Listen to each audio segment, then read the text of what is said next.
Assessment 3, Manual GAC 022. Our presentation is about marketing a local brand overseas.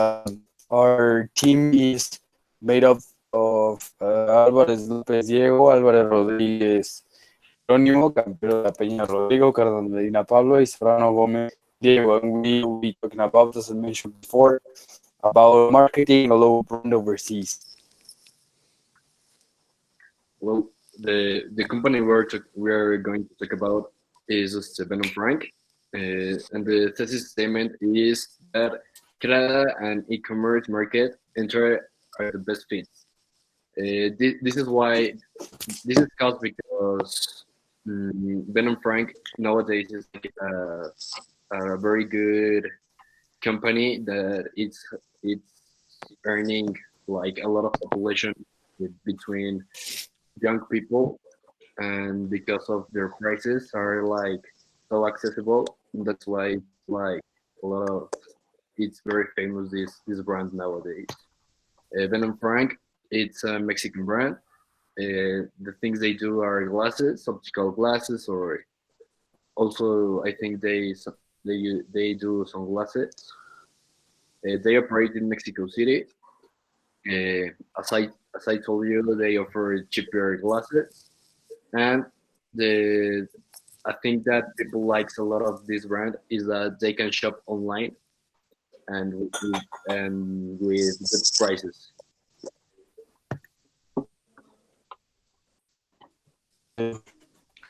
Well, our findings after the pest analysis in both Canada and India are the following ones. Canada. Canada is a democratic country. It is a full democracy. Canada has also very good relations with Mexico, and they also have many trade agreements, which can make easier the exporting of products into that country. Canada also has a welcoming immigrant culture. This means they are receiving a lot of immigrants nowadays. One Canadian dollar equals 16 Mexican pesos. Canada is more or less 3,500 kilometers away from Mexico. Because of the fact that they receive a lot of immigrants, they also have a religiously diverse culture. This means many people believe in different things, and they have a growing senior population, which means Canadian population is getting older. Now the analysis in India. India is the second largest country with population, with the second largest population. It also has good relations with Mexico, but it doesn't have the amount of trade agreements that Canada does. It is the world third largest GDP and is actually growing. It is expected to become the second one.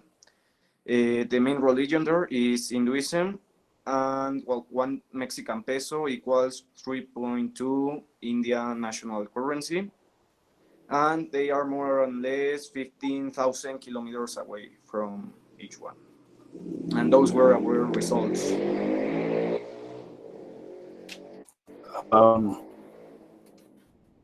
I will be talking about the Ray-Ban marketing strategy. First of all, why we choose Ray-Ban. Ray-Ban is a very eyewear company that is world present everywhere.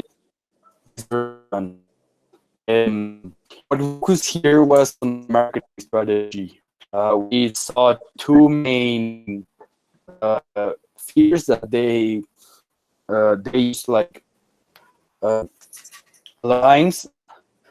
The first one is generating an emotional bond and having an impact on their customer.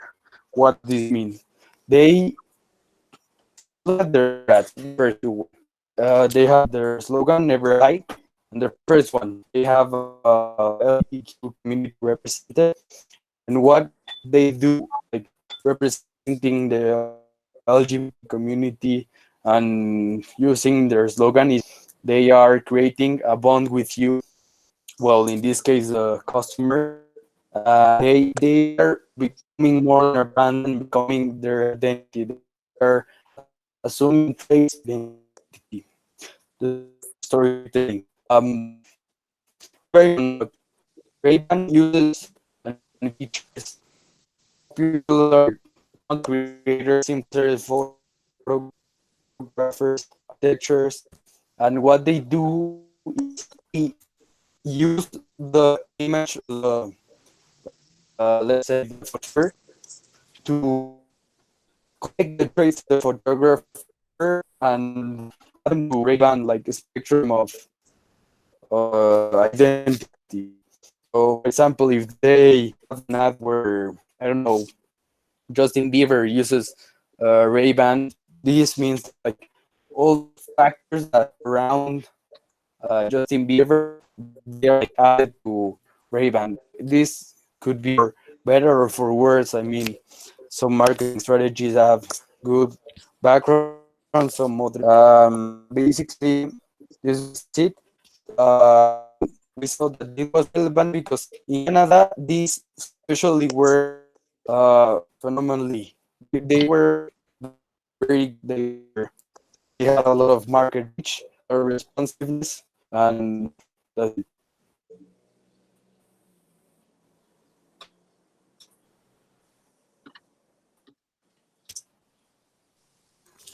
Well, I'm going to talk about the e-commerce and potential users.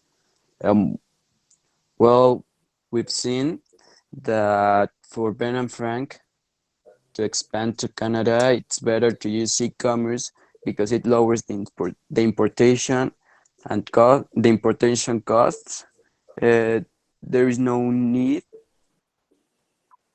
to pro- product for product adaptation. Also, there is no need for on-site stores and lower potential sales volume. It perfectly fits Ben and Frank to its current model and has most possibility of being successful. Uh, the potential users in Canada, we've investigated that 55% of people use eyeglasses and 72% need them there. Also in southern India, only 17% of the population uses them. So this means that the rate of potential users is better in Canada.